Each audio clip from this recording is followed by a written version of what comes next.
Hinahanap ko kung minsan, balot.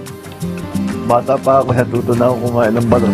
Nagkaroon ng exposure ang social media personality at parisan owner na si Diwata at iba pang Paris store sa latest vlog ni Pangulong Ferdinand Bongbong Marcos Jr. na may pamagat na Chibog. Sa kanyang vlog na inilabas nitong Linggo 5 ng Mayo, ibinahagi ng Pangulong Marcos ang kanyang mga hinahanap-hanap na pagkain tulad ng paborito raw niyang street food na balot. Bukod dito ay inihayag ng Pangulo na hindi raw siya kumakain ng sitsirya, ngunit lahat daw ng prutas ay gusto niya. Hindi ako kumakain ng chichirya. Marami ko minsan mga dinadala mga snack. Ang hindi mo mahindihan, lalo prutas. Yung prutas kahit lang kailan, bigay mo sa akin, kakainin ko lahat. Samantala, sa naturang vlog ay binanggit din ni Pangulong BBM ang mga nagba-viral ngayon na mga parisan na nais daw niyang matikman. Gamit ang social media, lalo pa nating malalaman na may mga pagkain na dapat dayuhin at subukan. Kaya sa mga foodie na kagaya ko, comment ninyo kung ano ang food trip natin dapat sa susunod na linggo, sabi ng Pangulo.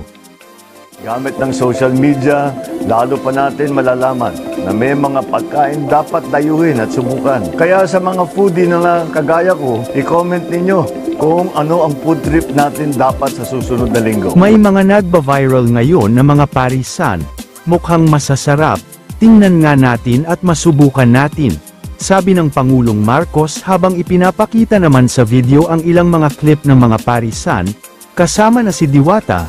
Kaugnay nito, hinikayat ng Pangulo ang publiko na tangkilikin ang mga lokal na pagkain at suportahan ang micro, small, and medium enterprises sa bansa. May nagba-viral ngayon ng mga parisan. Mukhang masasarap. Tignan nga natin at masubukan natin. Patuloy po natin suportahan ang ating mga lokal na pagkain at produkto. Suportahan natin ang ating mga MSMEs, sa mga OFW. Ipasubok pa natin ang pagkain Pilipino sa ating mga kaibigan na Iwan. Tapos ay imbitahin na natin dito sa atin sa Pilipinas.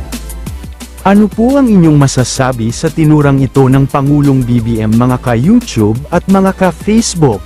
Comment po kayo. Kung nagustuhan nyo po ang videong ito, paki-like and share na lang po, at pa-subscribe at follow na lang din po. Maraming salamat po sa panunood at suporta. All the glory belongs to our Lord Jesus Christ. God bless us all.